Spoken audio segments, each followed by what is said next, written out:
Ang kwentong ito ay hango sa totoong buhay. Karanasan ito ni Agustin. Taong 1989, Biliran, Leyte.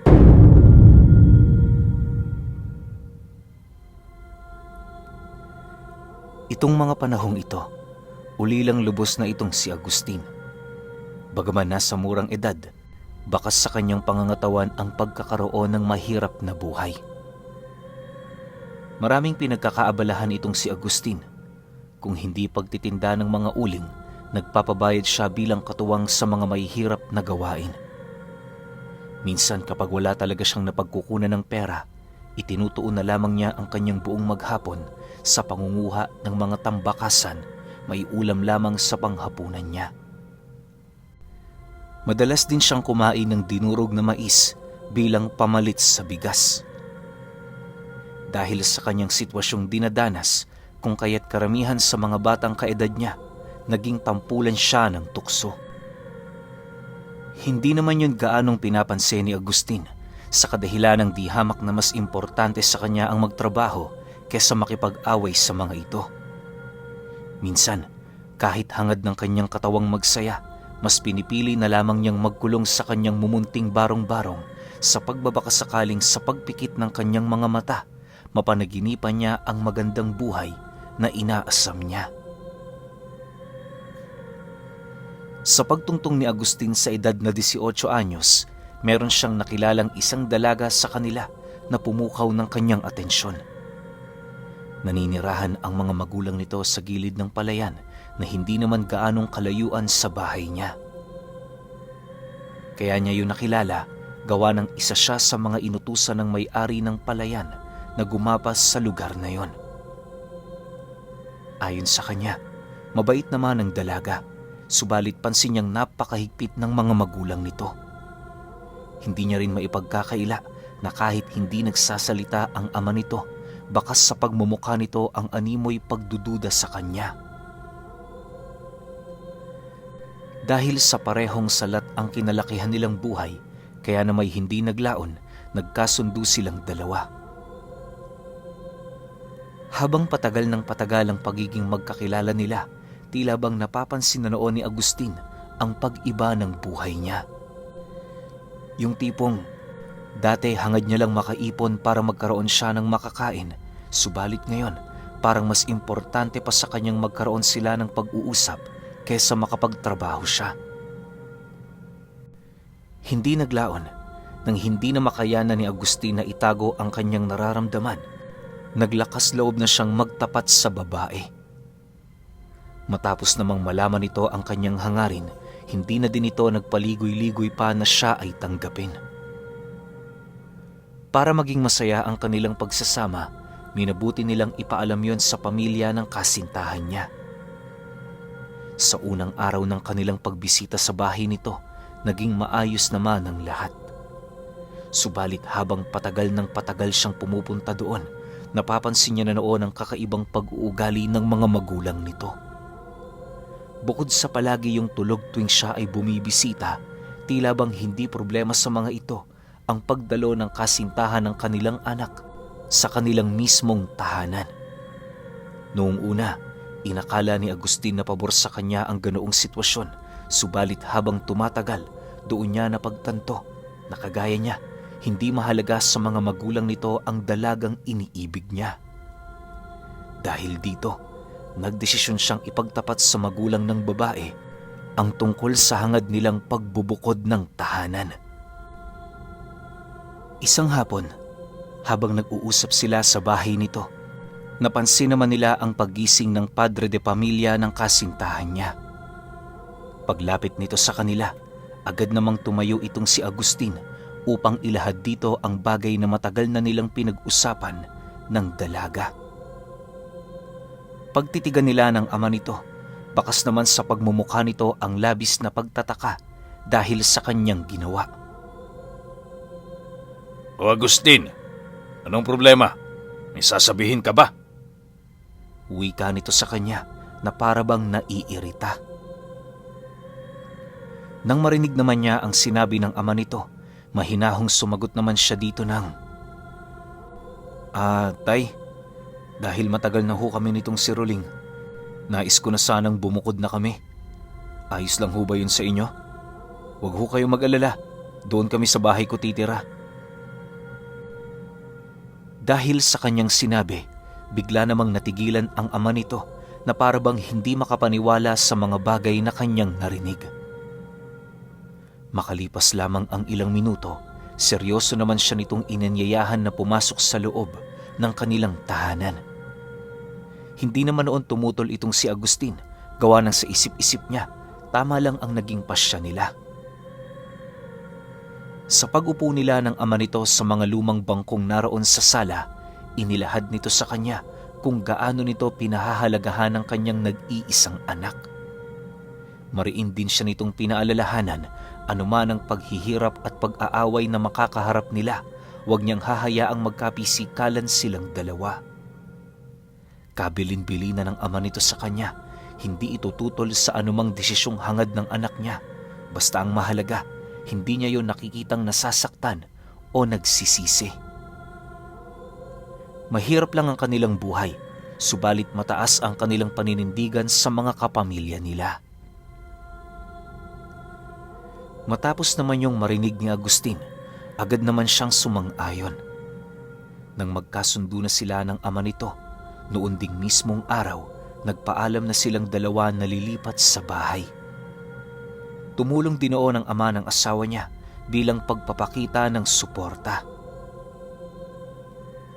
Sa paglipas ng mga araw, halos punong-puno ng pag-asa itong si Agustin para sa pamilyang pinapangarap niyang buuin. Kung ano-ano na noon ang kanyang trabahong sinusuong, masiguro lamang na magagawa nilang makaipon sa araw-araw. Hindi mahalaga kung barya lamang ang mga ito, gawa ng para sa kanila, napakalaki na nitong bagay, lalo pat galing yon sa pinagpaguran nila. Makalipas lamang ang ilang buwan, nagbunga ang kanilang pagmamahalan. Dahil sa pagbubuntis ni Ruling, kung kaya't nagkaroon din ng dagdag na responsibilidad itong si Agustin. Inakala niyang magiging normal lamang ang pagdadalang tao nito, pero nang mapag-alaman yon ng mga magulang ng kanyang asawa, agad yung tumungo sa bahay niya para manatili roon ng ilang buwan. Sinubukan niya pa yung tanungin sa mga nangyayari pero hindi ito sumasagot. Ang mas nakakapagtaka pa, tuwing gabi, gising na gising ang mag-asawa, subalit kapag umaga naman, tulog na tulog ang mga ito. Pakiramdam noon ni Agustin, taliwas ang buhay nito kung ikukumpara sa kanilang mga ordinaryong tao. Makalipas ang 3 buwan na ganon at ganon pa rin ang ginagawa ng mga magulang ni Ruling, nagdesisyon na siyang tanungin ito tungkol sa mga nangyayari. Tandang-tanda niya pa noon, kagagaling niya lang sa pangunguha ng tambakasan para may ulam silang mag-asawa.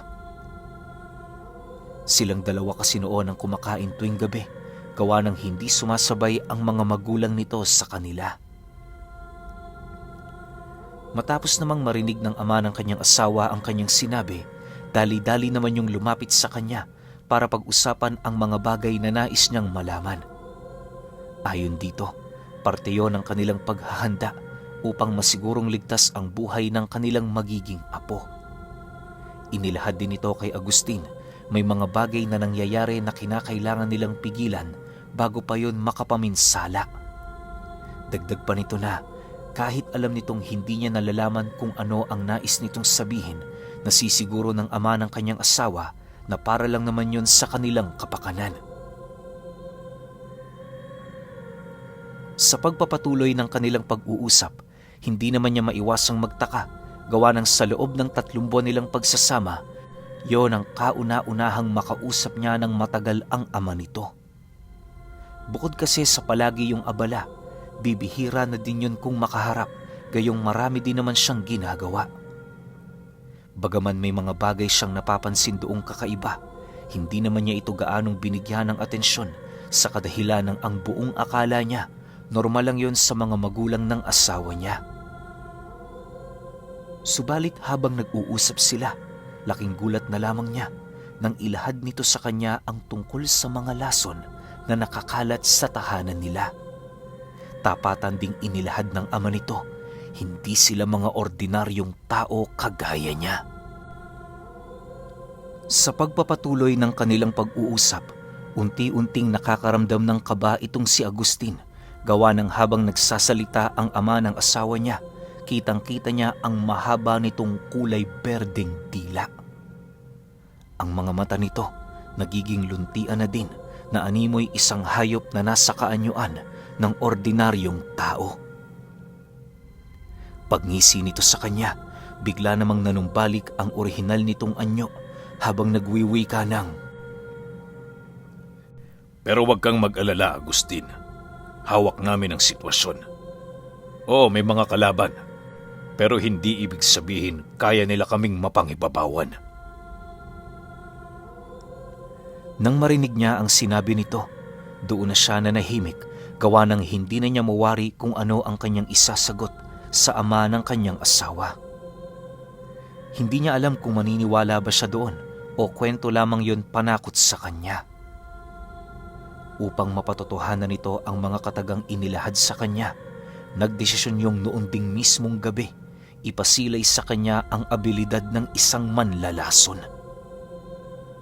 Pagtungtong ng 10:00, agad naman siya nitong inabisuhang lumabas ng kanilang tahanan para magmasid. Habang nakaupo noon sa gilid ng pinto itong si Agustin, mariin naman siyang inabisuhan ng ama ng kanyang asawa na huwag umalis doon. Huwag niya ring aalisin ang hawak niyang bato-balani, gawa ng yon ang magliligtas sa buhay niya. Kapag wala ito sa mga kamay niya, maaaring hindi siya makilala ng ama ng asawa niya. Makalipas pa ang ilang minuto, habang nag-uusal ito, ramdam na ramdam ni Agustin ang animoy dahan-dahang pagbigat ng simoy ng hangin. Hindi naglaon, nasipat na lamang niya ang taong yon na biglang may umusling mahabang buntot sa likod nito. Nagkaroon na din yon ng berdeng balat at kasabay nito ang pagbabago ng pagmumukha nito na halos maihahalin tulad mo sa mukha ng isang bayawak. Habang umaatungal ito sa kalaliman ng gabi, hindi naman maipagkakaila ni Agustin ang takot na kanyang nararamdaman sa kanyang katawan. Nabago lamang ito nang mapansin niya ang paglapit sa kanya ng asawa nito habang paulit-ulit sa kanyang inilalahad na huwag siyang mabahala gawa ng wala namang mangyayaring masama. Sa pagbalik ng katahimikan sa paligid, bigla namang nagulat itong si Agustin nang abisuhan siya ng asawa nitong pumasok sa loob ng kanilang tahanan. Pilit niya pa yung tinanong kung bakit pero hindi ito sumasagot. Pagsarado nila ng pinto, gumawa yun ng isang maliit na siwang na maaari nilang pagsilipan. Habang nagmamasid sila sa labas ng bahay, doon niya napag-alaman na meron itong nararamdamang kakaibang presensya na bigla na lamang lumitaw sa labas ng bahay nila. Maaaring mga kikik yun, gawa ng ilang araw na itong nagpaparamdam sa kanilang tahanan. Ang mas nagbigay pa ng takot noon kay Agustin ay nang malaman niyang pakay nito ang kanyang mag-ina. Kung hindi yun mapipigilan ng ama ng asawa niya, paniguradong may kalalagyan ito. Dahil sa mga bagay na kanyang nalaman, pinili niyang ipagpatuloy ang kanyang pagmamasid sa labas habang nananalangin sa kanyang isipan. Makalipas pa ang ilang minuto, doon niya nasilayan ang mga nagsisilakihang manok na dahan-dahang lumalapit sa bakod ng kanilang tahanan. Pagharap nito sa ama ng kanyang asawa, doon niya nasaksihan ang talas ng mga balahibo nito at ang mga kuko nitong animoy sa pusa. Nang masipat naman yon ng ina ni Roling, dali-dali naman siya nitong iniwan para kumuha ng mga garapong naglalaman ng lason na kanilang inipon.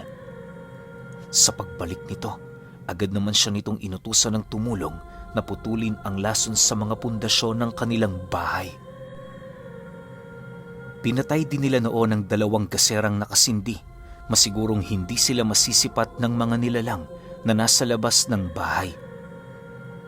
Pagbukas ni Agustin ng takip ng garapon, agad namang bumungad sa kanya ang nakakasulasok nitong amoy. Mabuti na lang nagawa yung masipat ng nanay ng kanyang asawa dahil kung hindi nito nakita yon, 3 minuto na lamang ang itatagal niya. Paglapit nito sa kinaroroonan niya, agad naman siya nitong pinanganga at sinalina ng laway. Matapos namang malunok ni Agustin ang laway nito, agad naman niyang napansin ang animoy pagkawala ng pakiramdam na parabang nanghihina. Sa pagpapatuloy ng mga pangyayari, naging matagumpay naman ang kanilang pagsalin ng likido sa bawat pundasyon ng kanilang bahay. Dahil dito, sino man sa mga kikik ang hindi pinalad na makadikit sa kahoy na kanilang pinaglapatan ng lason ay unti-unti na itong mamamatay. Matapos nilang gawin ang bagay na yon, dali-dali naman silang tumungo sa entradang pinto upang tingnan ang kalagayan ng ama ng kanyang asawa.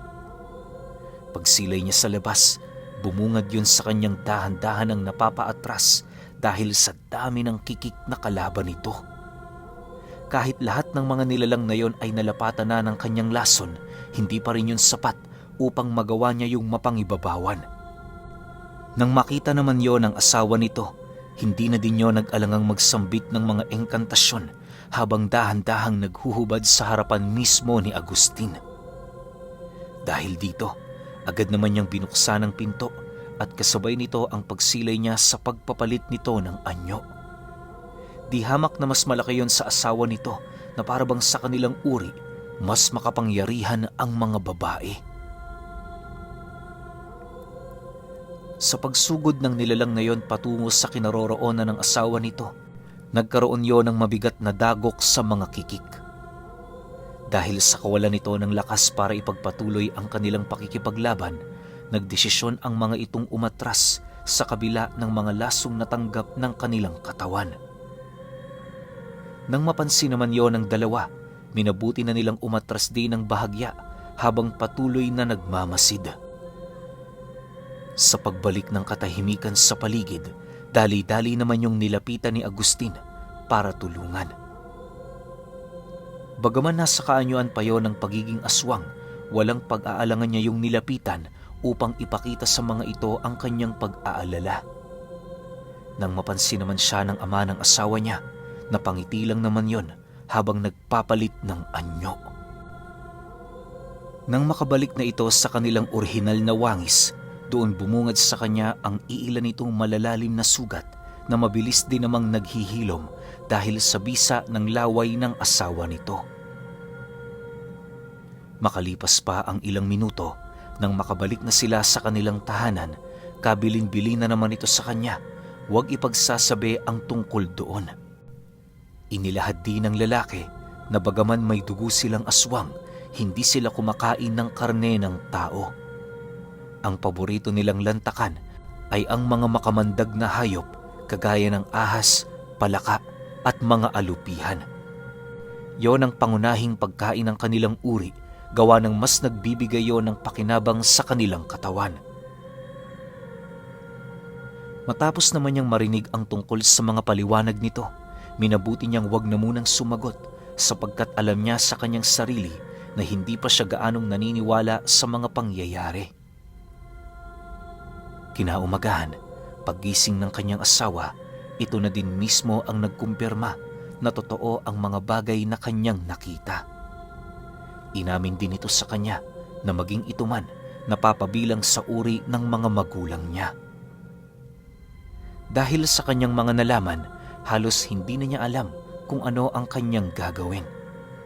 Labis siya noong natatakot sa kadahilan ng ayaw niyang mapabilang sa ganoong pamilya, subalit kahit ganoon ang pag-iisip niya, hindi niya pa rin kayang abandonahin ang mga bagay na namamagitan sa kanila.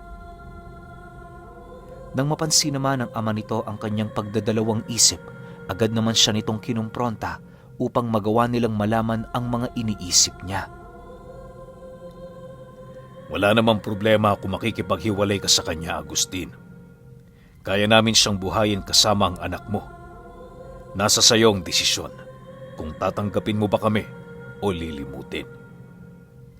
Alam naming hindi pangkaraniwan ang aming mga dugo, pero sana'y maunawaan mo rin, kagaya nyo rin kaming mga tao. Kumakain, humihinga, nasasaktan, at pilit na lumalaban sa buhay anuman ang mangyari. Di hamak na mas mabubuti pa nga kami kung ikukumpara sa mga taong mamamatay tao. Wika ng ama nito. Nang marinig naman niya ang sinabi nito, walang pagdadalawang isip naman siyang sumagot doon ng, "Tanggap ko naman ho kung noong pagkatao ninyo. Pasensya na, medyo nabigla lang kasi ako sa mga nalaman ko. Huwag niyo sanang pag-isipan ng masama ang ipinapakita kong ugali sa inyo." Matapos naman yung marinig ng ama ng kanyang asawa, tinapik lang naman ito ang balikat niya, pagpapakita ng pagsang-ayon sa mga naging kasagutan niya.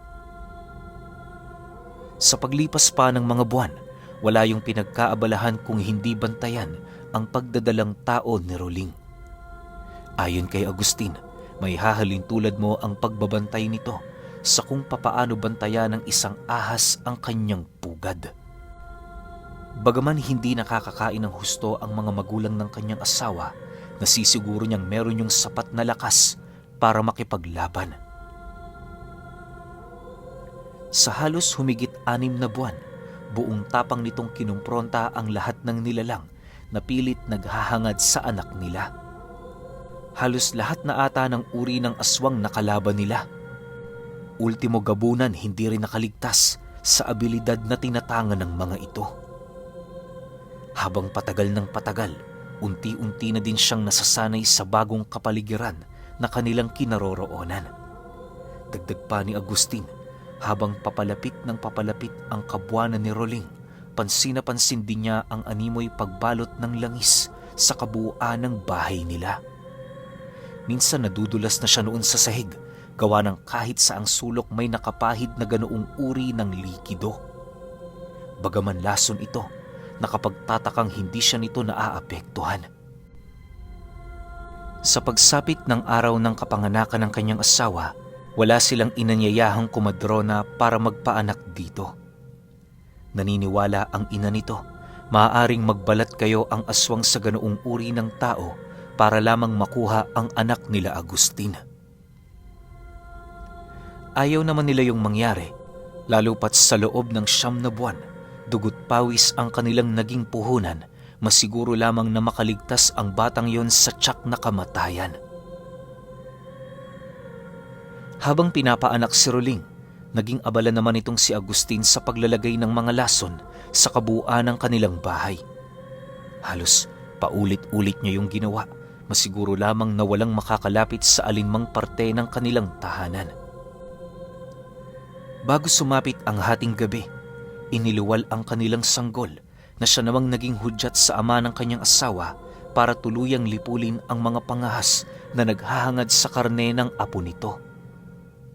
Nang bahagya ng tumahimik ang buong paligid, mahinahon naman yung kumatok sa pinto ng bahay nila na siya namang dali-dali niyang pinagbuksan. Pagtungo nito sa kinaroroonan ng kanyang asawa, nagagalak naman itong kinarga ang anak niya.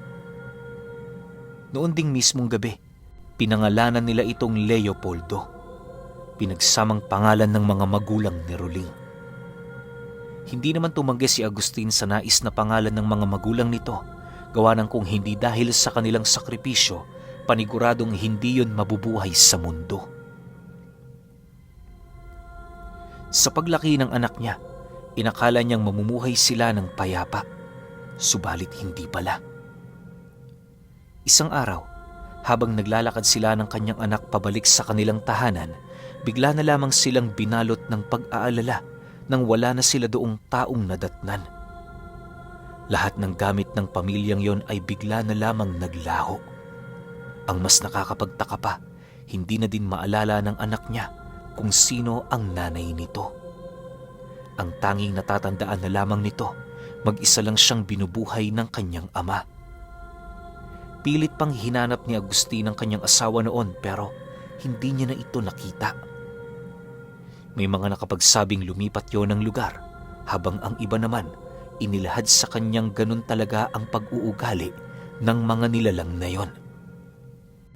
Dahil sa hindi naman niya alam kung saan ang eksaktong pinuntahan ng mga ito, kaya na may minabuti niyang manatili na lamang sa kanilang lugar upang maipagpatuloy ang kanyang pagbubuhay sa kanyang anak. Sa paglipas pa ng mga taon, nanatili pa ring naghihintay itong si Agustin. Yung tahanan nila, hindi niya rin binago sa pagbabakasakaling kapag bumalik ang mga ito, madali nila yung maaalala. Pero alam niyo ba, tumungtong na lamang siya sa edad na 50, hindi na niya nakita pa ang asawa niyang si Ruling, maging ang mga magulang nitong kalahating aswang at manlalason.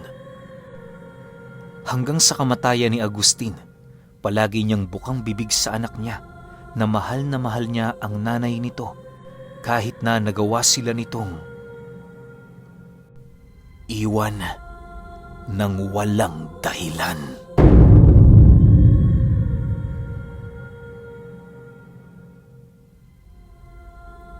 Okay, opinyon ko sa kwento. Parang yung title natin, yun na yung sinabi ng buong kwento no? Bakit kasi iiwan si Agustin ni Ruling nang wala naman talagang dahilan? Pwedeng, paano ba? Ang hirap Kasi kung hihimayin natin mabuti yung kwento, sobrang dami nilang nakalabang aswang, di ba? Tapos dumating pa nga sa punto may nakaharap silang gabunan. Pero hindi ko masabi na lahat nakalaban nila, no? Kasi kung malamang kung mga maranhig to, malamang wasak to sila Pero hindi siguro, may mga buwan o may mga araw na hindi na nila kinakaya yung mayat-mayang pagsugod ng mga aswang sa bahay nila Agustin. So ang ginawa na itong magulang nagsakripisyo ng buhay. Siguro nakipagkasundo to sa mga engkanto o ibang lahi ng aswang para protektahan lang yung bata. So para sa akin, ang ginawa na itong tatlo sakripisyo para doon sa anak o apo nung dalawang matanda. Diba? Yun yung nakita ko sa buod ng buong kwento. Pero ang angas lang, no? Hindi kasi nabanggit yung tungkol dun sa Batobalani. Alam nyo, yun dapat yung title Kaso kasi isang beses lang siyang nabanggit. Tapos hindi rin sinabi kung para saan. Sinabi lang na paghawak yun ni Agustin, hindi siya magagalaw ng tatay. Pero alam ko meron pa yung ibang gamit. Para sa akin yun yung nakapukaw ng atensyon ko. Pero kayo, kung may opinion kayo sa kwentong ito, comment nyo lang sa baba. Yun lang. Hanggang sa susunod na kwento. Salamat.